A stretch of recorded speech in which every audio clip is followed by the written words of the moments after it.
Il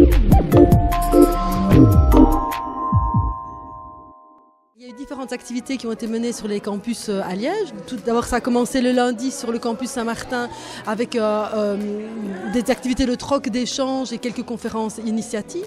Et puis il y a eu ici le mercredi donc sur le site de l'ESAS où il y a eu différents ateliers. Il y a également le salon Sud-Nord et ça se terminera le jeudi avec un concert et quelques conférences sur le campus de Lourdes et une exposition consacrée à la Terre. La semaine des alternatives, ça a été créé, ça a été pensé au CNCD il y a 2 ans maintenant. La première édition c'était l'année passée avec simplement un petit salon d'associations ASBL liégeoises, surtout locales, suivi de concerts. Et cette année, on a décidé d'en faire un petit peu une semaine entière, étant donné que le thème de la rentrée académique, c'était la transition. Donc on s'était dit que c'était justement l'année, le timing, entre guillemets, pour faire prendre de l'ampleur à cet événement-là. On a eu lundi un vide dressing proposé par un service de l'Elmo, service Carousel.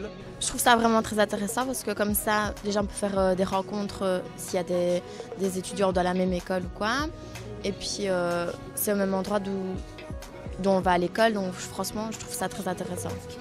Pour le moment, j'ai vendu une robe et une jupe et l'ambiance, elle est bien, franchement. Je trouve que c'est une bonne idée parce qu'il n'y a pas beaucoup d'écoles qui font ce genre de choses. Pour une école, c'est intéressant de montrer déjà qu'elle est sensible à toutes ces questions-là parce que ce sont des questions qui sont dans l'air du temps, de repenser peut-être notre manière de consommer, notre manière de produire, etc. Et pour moi, c'est vraiment important pour l'école parce que ça donne aussi une image d'une école consciente, une école qui répond à des questions, à des enjeux de notre siècle, de notre ère. Mon but, c'est vraiment de me dire, ici, je viens, j'échange, je rencontre du monde. Je me dis que l'Elmo, c'est une école active, c'est quelque chose de vivant. Et c'est un petit peu de développer cette vie parallèle à simplement à ce qui se passe en classe, à ce qui se passe en cours. On doit avoir des activités qui nous permettent de nous ouvrir l'esprit et qui nous permettent de nous ouvrir d'autres portes. Et en plus de ça, via l'AEH et l'organisation de l'événement, c'est un petit peu la recherche d'expérience. C'est grâce à des événements comme ici, grâce à l'application dans l'école, qu'on peut développer cette petite touche, cette petite expérience qui va peut-être faire la différence le jour où on sera sur le marché de l'emploi. Le salon Sud-Nord est comme tout salon, un échange entre des visiteurs, d'une part, et des exposants. Donc nous avons ici une vingtaine d'exposants qui viennent soit de Liège, soit de Bruxelles, donc c'est local ou national. Donc ce sont des ONG, des ASBL.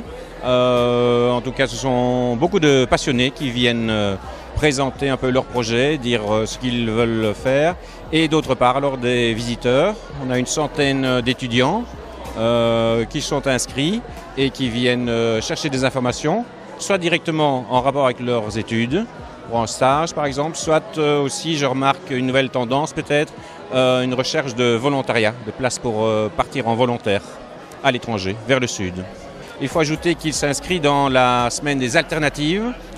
On touche un public qui est quand même sensibilisé à certains thèmes et on voit un peu les vases communicants entre des visiteurs du salon, aller aux ateliers et vice-versa. On est venu présenter l'ONG 11-11-11 et faire un petit débriefing, répondre aux questions des gens et aussi faire une promotion pour avoir un groupe de jeunes au sein de l'école qui s'occuperait essentiellement du 11-11-11. Je pense que c'est intéressant parce que peu de jeunes sont informés de tout ce qui se passe. Donc grâce à ça, ils connaissent beaucoup mieux ce qui se passe dans le monde et ils peuvent mieux se rendre utiles partout. J'ai été contacté par Monsieur Oyer parce que j'ai participé à un projet de création de radio au Sénégal. Je faisais déjà partie de la radio 48 FM qui est juste là et donc on a décidé de lier les deux dans le cadre de cet événement-ci. En fait, on est en direct, on a sélectionné des participants pour les interviewer directement et aussi on propose une initiation radio. Alors déjà, le concept de la radio ici, 48 FM, c'est une radio complètement alternative, c'est-à-dire qu'on a des émissions extrêmement variées, il n'y a aucune pub, ça c'est la règle, il n'y a aucune pub et on essaye vraiment de faire vivre le quotidien local liégeois en fait. Et donc ça c'est vraiment la priorité et je crois que c'est pour ça qu'on a été invité aujourd'hui parce qu'en fait on est vraiment devenu un pôle culturel liégeois complètement alternatif et très indépendant. Et ensuite au Sénégal, ce qu'on a voulu faire, c'était une radio, j'ai pas envie de dire contre-pouvoir, mais quasiment contre-pouvoir. Parce que là-bas, la plupart des autres médias sont financés par l'État et donc on dit pas ce qu'on veut, quoi. On s'était dit avec les collègues qu'est-ce qui serait intéressant. On avait parlé des cosmétiques naturels et des produits d'entretien. On s'est dit tiens, pourquoi ne pas faire les choses qui vont avec, c'est-à-dire les lingettes et des petites éponges pour faire sa vaisselle ou pour faire son nettoyage dans la maison. Donc voilà pourquoi on propose à nos étudiants et autres de venir s'initier à cette technique-là. L'objectif, c'est de montrer qu'on sait faire facilement des choses à petit prix et qui sont très utiles et qui fonctionnent. Évidemment, l'objectif, c'est de réduire les déchets, c'est de aussi sensibiliser à éco-consommer, écologiquement, économiquement, à se rendre compte aussi de... moi, je suis très portée sur la créativité, l'idée qu'on est tous créatifs et que même des gens qui n'ont jamais touché une machine arrivent ici à faire leur petite lingette avec 2-3 conseils au départ. Je trouve qu'il y a beaucoup de curiosité et que les gens ont envie de faire. Et ça me surprend, je vois des gens, je me dis tiens, ce n'est pas le public que j'aurais imaginé et ils viennent, ils s'installent, ils sont contents et ils repartent satisfaits, surpris de ce qu'ils ont fait. Donc je pense que c'est très bon enfant et très enthousiaste.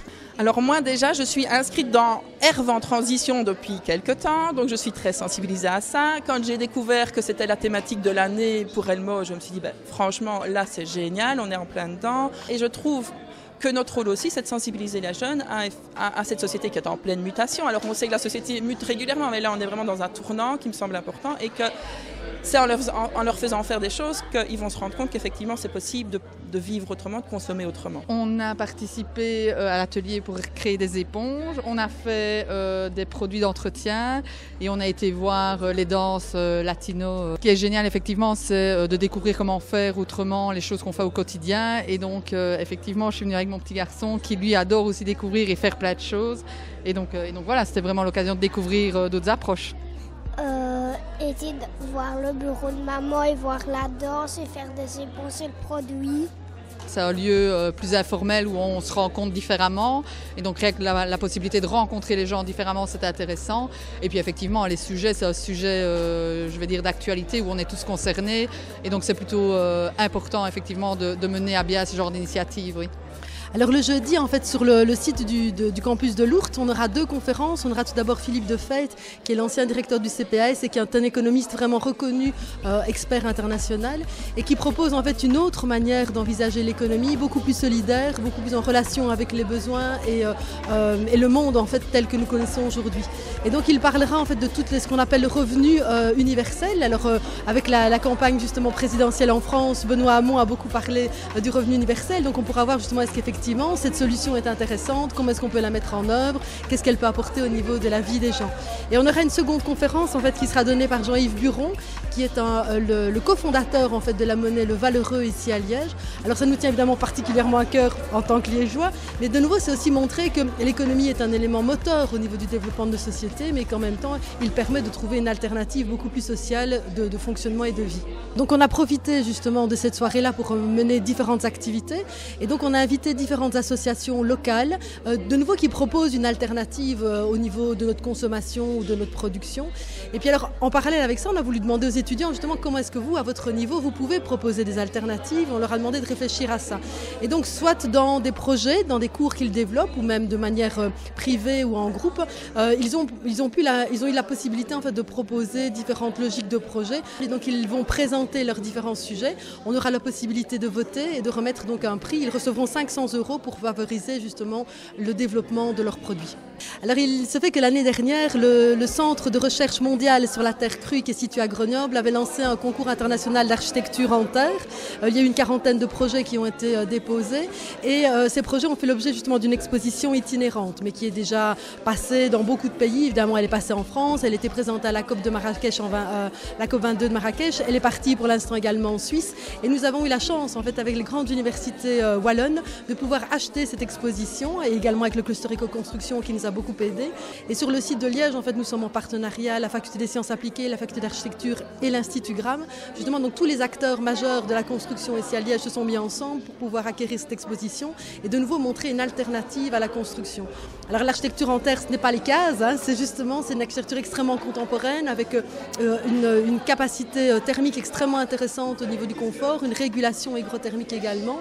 Et finalement, ce n'est jamais qu'un béton l'architecture en terre, mais un béton qui est évidemment nettement moins énergivore. Je suis très fière d'appartenir à une école qui a mis en exergue vraiment la question de la transition cette année-ci au niveau de sa rentrée académique, au niveau de toute une série d'activités qui sont lancées, où vraiment on sent dans un contexte qui est peut-être un contexte un peu difficile, justement économiquement, politiquement, et malgré tout, je pense que de cette contrainte, on peut faire émerger quelque chose. Je dis souvent à mes étudiants, de la contrainte naît l'opportunité. Elmo entend créer justement cette opportunité et finalement découvrir autre chose. Et puis évidemment, je tiens également à souligner les étudiants et l'AEH tout particulièrement, puisqu'ils ont été acteurs et moteurs de cette initiative. C'est quand même eux qui ont fait ce souhait et ce pari finalement de développer quelque chose d'autre et de proposer finalement, plutôt que de subir le contexte peut-être un peu morose ambiant.